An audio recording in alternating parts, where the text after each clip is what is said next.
Hello Arcadism, many blessings upon your day. I wish to share with you a tale that is the source of your story's occurrences in the Afghanistan region. This tale goes back 5,000 years to the reign of Sargon-of-Akkad, the first world conqueror and ruler of the First World Empire. Now this tale is very complex in its entirety to explain all the details of how he achieved what he did, and the Arabic people will not acknowledge this openly out of both fear and shame for what they have been led to do in the name of Sargon's deception.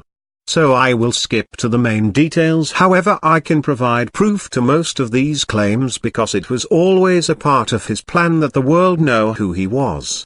Sargon-of-Akkad, by historic claim, is not what it says he was.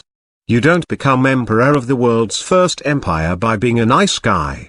Historians know that his birth records found on tablet impressions are falsified because there are 3 different versions, all making him sound prophetic and destined for greatness, but the truth was he was the leader of a group of bandits raiding villages in Sumeria. After a series of raids he became too powerful for a small city garrison to stop, and he began to overtake the Sumerian countryside that at that time was too sparsely populated to have a system of rulership control it. After taking control of and claiming Sumeria, he began slowly raiding and taking control of outskirts cities of Assyria.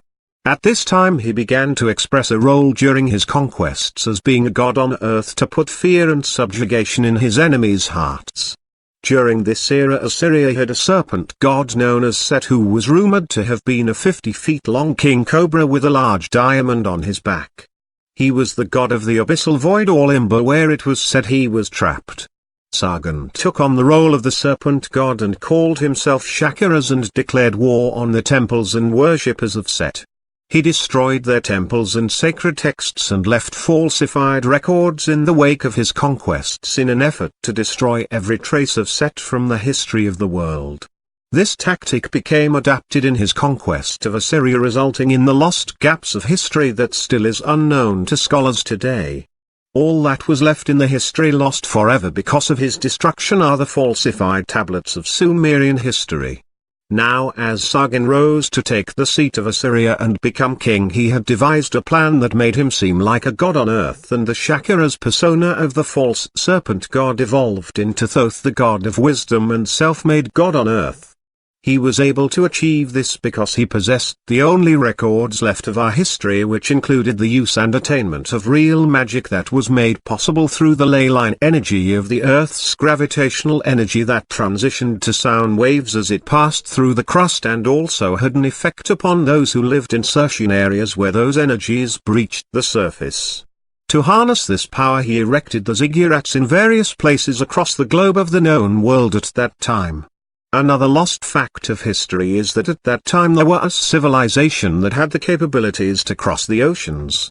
The Mayan culture, who had originated from the European region and migrated eventually to South America, and the original ones who had possessed the knowledge of the earth magic had adapted seafaring capabilities from early Samoan islanders who had devised crafts to travel from island to island. Before long the migrating Mayans developed crafts that could traverse the oceans and attempted to return to their homeland. They had many treaties with the African tribes and had made peace between them by offering their sons and daughter to arranged marriages in order to eliminate the deformation and genetic effect of inbreeding. This generation was known as the Anunnaki, gods among the people, because they did not suffer the insanity and physical deformation that came with those born in small populated villages. So there was an open world trade route that was monopolized by the Mayans mostly at that time. The Hindu cultures of India also were a powerful society, for their lands held the architects of the pyramids as well as many ancient temples and structures. With the help of the Mayans they were able to transport their elephant regiments to many regions including Egypt by the way of the Nile, but only during the seasonal flooding, as the waterways would only be deep enough to transport such heavy loads during this time. Which was why the pharaoh's ability to predict the rains of the Nile was so important to the preservation of Egypt against the sands of time, or the jewel of the Nile, immortalizing their culture with the construction of the pyramids made possible by these creatures, giants among men. Now when Sargon took the reign of a self-made god on earth, this subjugated all these cultures and more under his rule, though it is still unclear exactly how.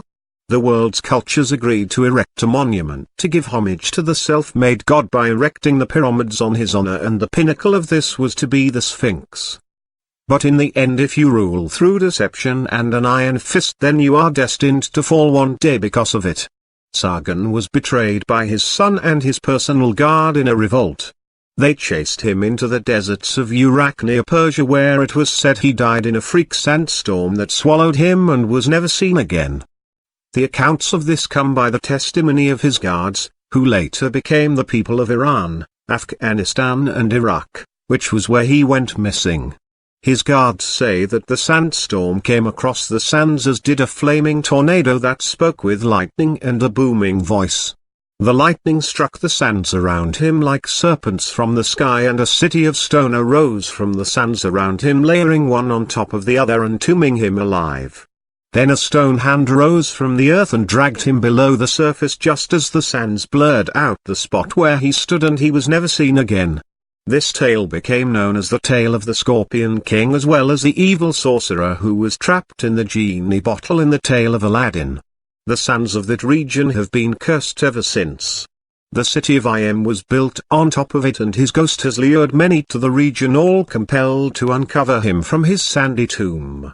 As I said, there are texts and evidence to support this, all except for the tale detailing his demise. Only those who became the people of the Islamic faith, whose enemy has always been the ghost of him their ancestor once guarded, would know.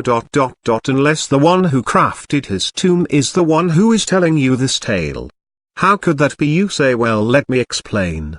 To understand this, you must have at least some knowledge of the Emerald Tablets of Thoth and its writings.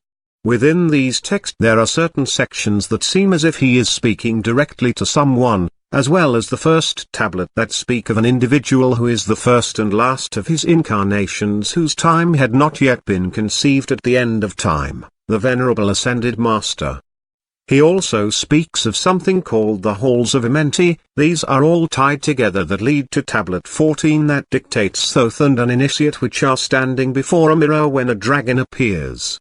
This all ties together as more than a spell but a ritual that he devised that projected his spirit and consciousness across the span of time into out era, where he planned on taking possession of the Ascended Master, me.